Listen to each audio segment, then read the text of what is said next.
Hello, welcome. In this video regarding the spectrum's modern history, uh, we will discuss here about the social setup. What was the society of India after the fall of the Mughal Empire regarding the 18th century? In this way, we will discuss the 18th century society and regarding things. And when we see broadly, the society of the 18th century generally characterized by uh, 18th century society main characteristic what means it shows a traditional outlook and somewhat of stagnation here in the 18th century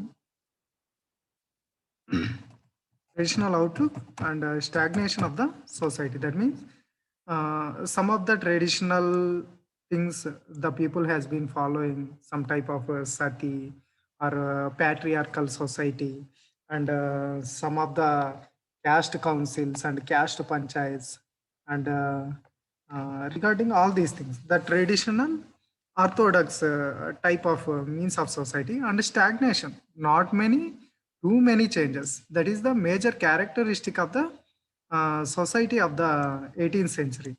And coming to the other things, when we see, apart from this, there is a certain degree of broad cultural unity also exists. Due to a culture, broad culture, there is some unity in the society. Broad culture unity exists. But apart from this, the society has been divided into several types of segments in this. What are the segments means? These segments based on different types of things that is so-called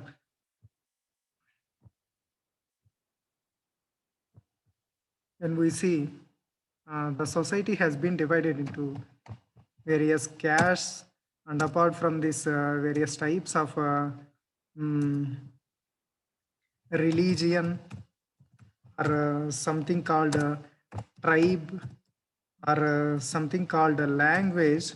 All these factors made divide the people into different categories based on this.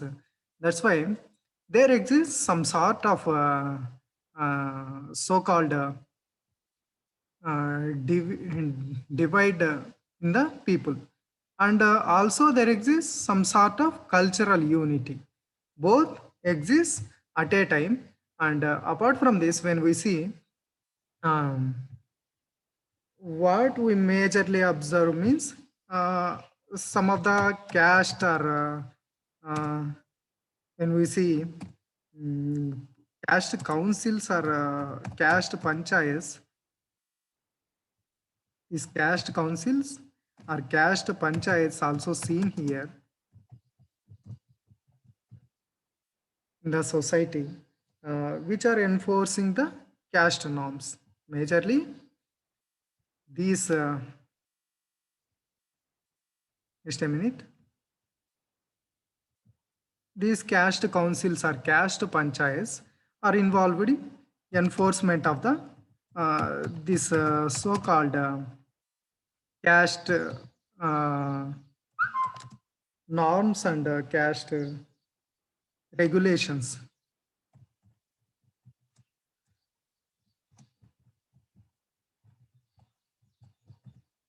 And apart from this, when we see, though Islam enjoyed social equality in Muslims, there also, these are all something based on the somewhat, it is related to the Hindu sect of groups. And when coming to the Islam, when we see, though Islam enjoyed a social equality status among them, Islam enjoyed the social equality among themselves, but there too exists some type of division in the people of the Islam also. For example, Shia sect or Sunni sect, and all these things, Shia nobles or Sunni nobles, all these people has been forming different types of creating. some type of dividends between the society. We are mainly discussing the society means how the society has been seen in this way. We are discussing in this manner. When we see this is the Islam. With respect to the Islam, the Shia Sunni nobles. Generally, we see uh, with respect to the Shia nobles. Uh, Apart from this Shia Sunni, there also exists different sorts of Iran, Afghan, Turan, and Hindustani Muslims. What are the Muslims? Apart from this so-called Shia and Sunni Muslims, there also exists so-called Iran Muslims and Afghan Muslims, and also Quran Muslims, and apart from this, Hindustani Muslims, so-called native Muslims.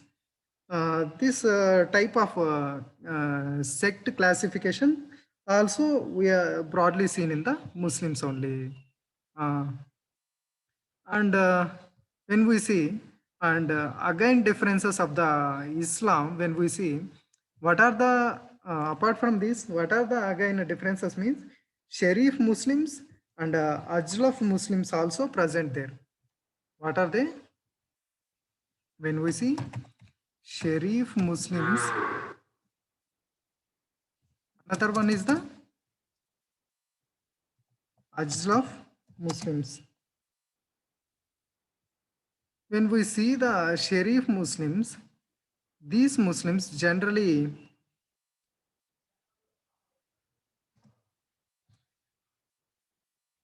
Sharif Muslims generally includes some sort of nobles and some scholars, and apart from this, uh, just a minute.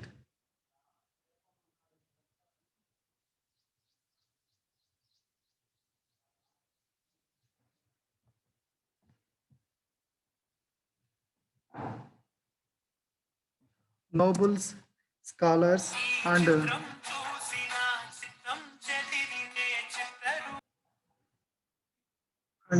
this so-called Sharif Muslims and Ajlif Muslims.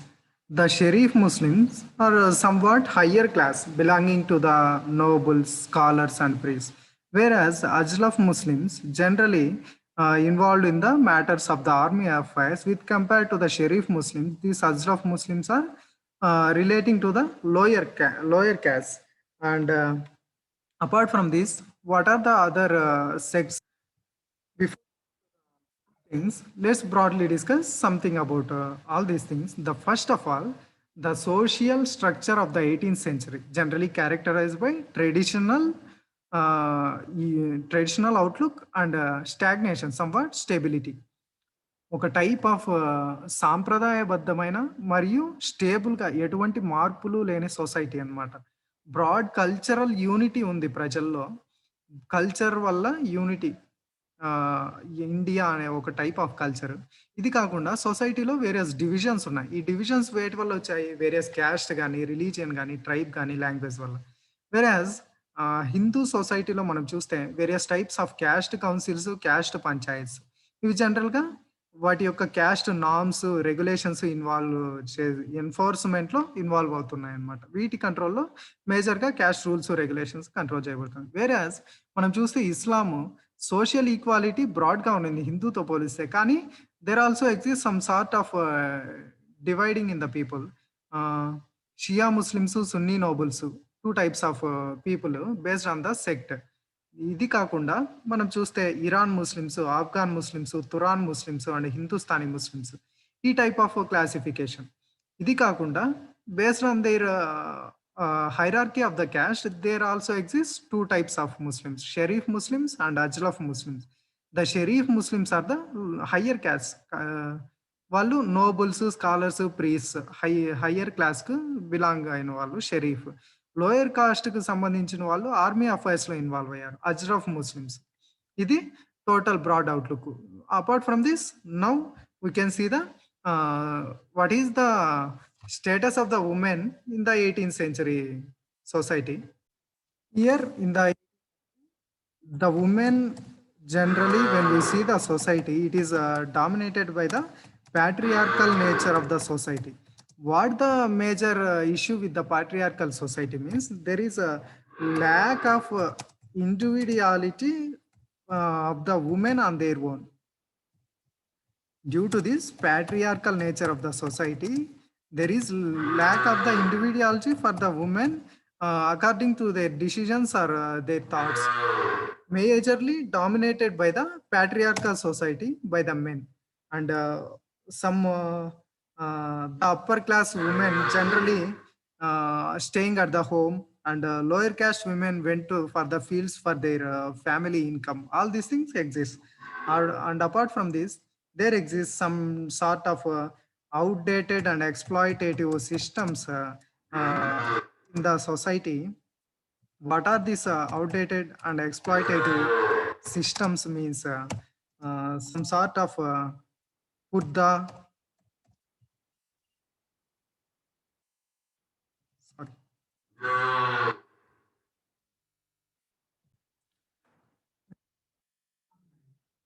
the outdated systems such as Purda and Sati, widow remarriage, child marriages, and polygamy, all these systems, so much of exploitation of the woman can be seen in the 18th century. And apart from this, the plight of the Hindu woman was so miserable compared with the Muslim women. The evil of the dowry widely prevalent in the Bengal area and Rajputna area, so-called Rajasthan area, uh, dominated by the Rajputs, and Raja Savai Singh of Amber and Maratha general, so-called Prashuram Bhau, they tried to promote the widow remarriage, but they failed. And apart from this, there also exists another thing called slavery. Let's see about the slavery. The evidences has been presented by the European travelers. These evidences of the European travelers shown of the 18th century, the widespread of slavery present in India. Some people are compelled to sell their children due to the economic distress or famines or natural calamity, or some may be due to the poverty. Apart from this, the higher classes such as including the Rajputs, and apart from the Rajput and Katiyas and Kshatriyas, these people uh, take the slaves for their domestic purposes. Generally, they put the slaves for their domestic works or some other things.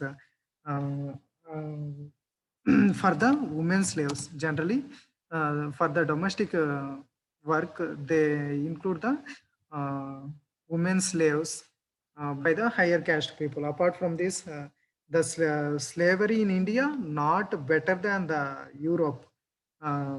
That's what the more slavery in the Europe, and the slaves generally treated as the hereditary rather than the based on the menials. It's generally here the what he is saying. The slavery is a type of hereditary. When your father is doing some type of slavery work in someone's house, you also compelled to do this. This is some type of hereditary slavery. And apart from this, marriage among the slaves, the offsprings, when marriage occurs between the two slaves, marriage in the marriage occurs the between the two slaves, between the slave one and slave two, the so-called offspring, that is the son or daughter born from the these slave, is said to be the uh, free citizen, not the slave. So-called concept of removing of the slave, and this is so-called wedlock. And advent of the Europeans got heightened due to the presence of the Europeans. The slavery got heightened in the Indian society due to the presence of the Europeans. The slavery got heightened. Before that, not that much of the slavery in India. And apart from this, European trading companies uh, buying the slavery in the markets of so-called Bengal or Assam, and apart from the Assam, they also buy the slaves from the Bihar. All these things, the European trading companies by the people uh, for their slavery works from here only by the European people. Um, Generally, with this, the slavery system of India has been got heightened. This all about the society of the India during the 18th century after the fallback of the Mughal Empire. That's all for that.